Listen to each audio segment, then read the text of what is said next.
મિત્રો, અમદાવાદ મ્યુનિસિપલ કોર્પોરેશનમાં આકરા પગલાં લેવાની નોટિસો આપવામાં આવી છે અને જે જર્જરિત ને ભયજનક ઇમારતો છે એમને એવી ખુલ્લી વાત કરી દેવામાં આવી છે, ખુલ્લી ચેતવણી આપી દેવામાં આવી છે કે જો તમે તમારા મકાન રિપેરિંગ નહીં કરાવો અથવા તો તમે જો ઘર ખાલી નહીં કરો તો તમારા નળ, ગટર અને ઇલેક્ટ્રિસિટી કનેક્શનો કાપી દેવામાં આવશે. અમદાવાદની લગભગ 260થી વધુ સોસાયટીઓ એટલે કે એપાર્ટમેન્ટ્સને આ પ્રકારની નોટિસો આપવામાં આવી છે, જેના કારણે ખૂબ ભયનો માહોલ પ્રવર્તી રહ્યો છે. તો આખો મામલો શું છે એ જણાવવા માટે આ વિડીયો બનાવ્યો છે, તો છેક સુધી જોજો.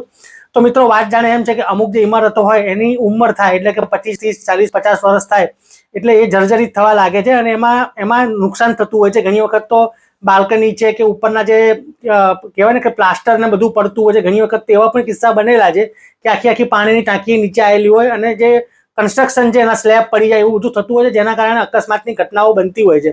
તો આવી બધી જર્જરિત ઇમારતો અને ભયજનક ઇમારતો છે એ બધી ઇમારતોને નોટિસ આપવાનું કામ અમદાવાદ મ્યુનિસિપલ કોર્પોરેશન કરે છે ગુજરાત પ્રોવિન્શિયલ મ્યુનિસિપલ એક્ટની અલગ અલગ કલમની જોગવાઈ મુજબ. એમાં 260 થી લઈને 268 સુધી અલગ અલગ કલમની જોગવાઈઓ આપેલી છે. એમાં સૌથી પહેલા મકાન રિપેરિંગ કરવાની એવી નોટિસ આપવામાં આવે છે અને છેલ્લે જો કોઈ કંઈ જ કામ ના થાય તો છેલ્લે ઘર ખાલી કરવાની અને બીજે સ્થળાંતર કરી જવાની નોટિસ, ચેતવણી આપતી નોટિસ આપવામાં આવે છે.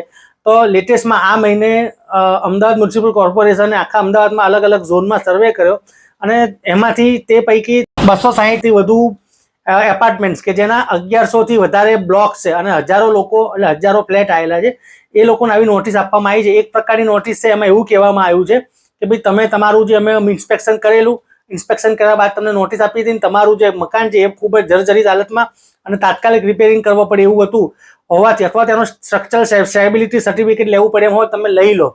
તો અમુકને એવી નોટિસ આપવામાં આવી છે કે ભાઈ તમે સ્ટ્રક્ચરલ સ્ટેબિલિટી સર્ટિફિકેટ લઈ લો અથવા તો જો તમે નહીં કરો તો તમારા નળ, ગટર અને ઇલેક્ટ્રિસિટીના કનેક્શનો કાપી દેવામાં આવશે. અને અમુક સોસાયટીઓ છે એને તો એવી જ નોટિસ આપી છે કે ભાઈ તમે તાત્કાલિક ધોરણે ખાલી જ કરો અને જો તમે ખાલી નહીં કરો તો અમે તમારા જે એસેન્શિયલ સર્વિસીસ છે, મેં કીધું પાણી છે, ડ્રેનેજ છે અને ઇલેક્ટ્રિસિટી જે કાપી નાખવાનું કામ કરીશું. અને એવું પણ કહેવામાં આવ્યું છે કે જો તમે ખાલી નહીં કરો તો સંપૂર્ણ જવાબદારી આ સોસાયટીના મેનેજમેન્ટ અને ત્યાં રહેનારા લોકો છે એ લોકોની રહેશે.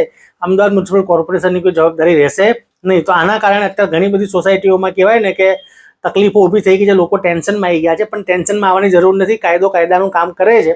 પણ આપણે પણ કાયદાનો ઉપયોગ કરી શકીએ છીએ. તમારે આ જે તમને જો નોટિસ મળી હોય અને તમને એવું લાગતું હોય કે મ્યુનિસિપલ કોર્પોરેશન આપણી નોટિસ મુજબ તમારું જે મકાન છે એ રહેવા લાયક છે અને તમે એમાં રહી શકો છો, તો તમે કોઈ પણ સારા વકીલનો સંપર્ક કરો, એમને બધી વિગતો જણાવો અને તમે પણ સ્ટ્રક્ચરલ રિપોર્ટ તમે પોતાની રીતે પણ જે એએમસીના એપ્રુવડ એન્જિનિયર એની જોડે કરાવી શકો છો અને આગળ તમે કાર્યવાહી કરી શકો છો. તો મિત્રો, આ હતું લેટેસ્ટ માહિતી. વધુને વધુ શેર કરજો.